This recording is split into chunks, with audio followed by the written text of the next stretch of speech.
Dehado raw ang Pilipinas sa pinirmahang Enhanced Defense Cooperation Agreement o EDCA. Naniniwala ang isang eksperto na ang Amerika lang ang makikinabang sa kasunduan na yan.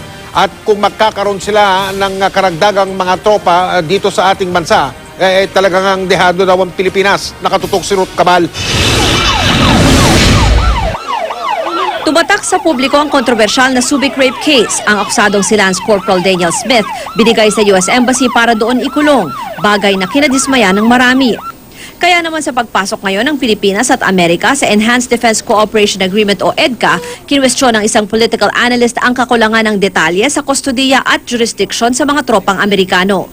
Sa Article 11 ng EDCA, nakasaad na ang anumang di pagkakaunawaang konektado sa EDCA, aayusin sa pamamagitan lamang ng konsultasyon at di dudulog sa anumang local o international court, maliban lang kung mapagkasunduan ito. Yes, yes.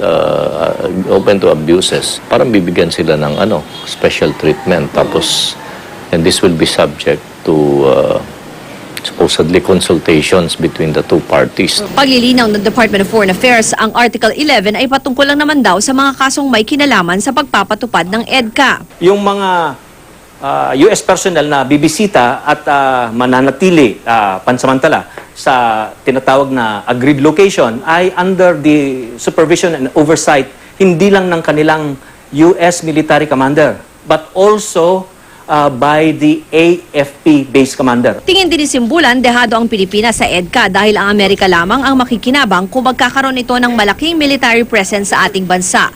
Mapapadali kasi ang mga operasyon nito sa Asia Pacific. Matagal na rin daw binibida ng Amerikang tutulungan tayo sa modernisasyon ng ating AFP. Pero hanggang ngayon, ang Pilipinas pangaraw ang lumalabas na napag-iiwanan kumpara sa mga ibang bansa sa Asia. Kasi the US wants us to depend entirely on them. Why do they not give us the latest state-of-the-art fighter planes and naval vessels which their navy is using, tapos bigyan tayo ng soft loan? No, kasi nasa yung special relations. Sa isang artikulong lumabas sa The Wall Street Journal Southeast Asia, 5 lugar ang binanggit na posibleng maging base ng tropang Amerikano. Una na riyan ang Subic Bay na dating pinakamalaking base militar ng US Navy sa labas ng Amerika.